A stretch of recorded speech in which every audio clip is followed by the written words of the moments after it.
It's a pleasure to follow the noble Lord Freyberg, who's one of the House's great champions of the arts and cultural life. And briefly, I will also express the Green Group's support for Amendment 87D in the name of the noble lady, Lady Coffey.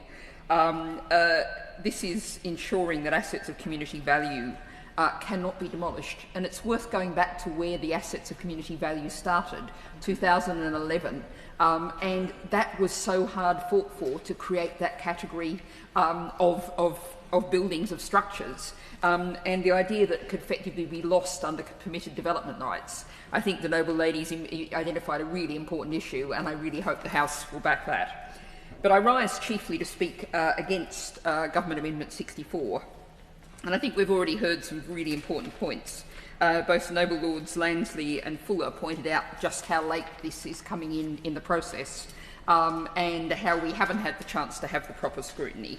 And I think the noble lady Baroness Young of Old Scone, considerable change in tone. The noble lady is right, but I'd go further and say it's a considerable change in direction of the entire law, and that's something that surely should not be done this late in the process. But more than that, I want to note that I've received, and I'm sure other noble lords have too, from the Better Planning Coalition, from the National Trust, from the Wildlife Trusts, please reject this government amendment. And we look at the situation, the arguments they're making absolutely rightly. This amendment embeds into the law a concerning narrative about development at any cost. It doesn't acknowledge, pushes aside the fact that economic activity, human life, is dependent on the environment. The economy is a complete subset of the environment. And the core purpose of the planning policy has been supposed to be to ensure that developments don't happen in the wrong place or that destroy nature gratuitously or without adequate consideration. And it really feels like, I think it was the noble Lord Fuller said that this would open up decisions to politics. Well, this is purely politics. It seems to be being put in to drive headlines that say that the government is taking a hard line with councils that are opposing new housing in particular.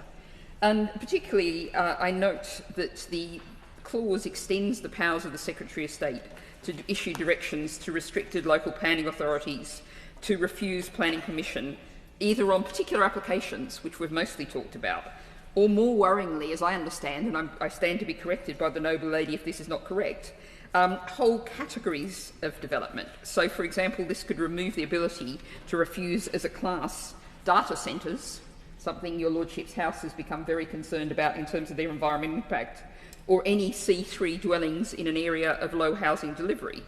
And taken in combination with the proposed national scheme of delegation introduced by Clause 51, about which we've just had a letter, which seeks to ensure that certain development types are determined solely by officers rather than a planning committee, there's a huge, significant, massively significant undermining of local decision-making. So the Green Group will be opposing in the strongest terms Government Amendment 64, and will be expressing that at every opportunity.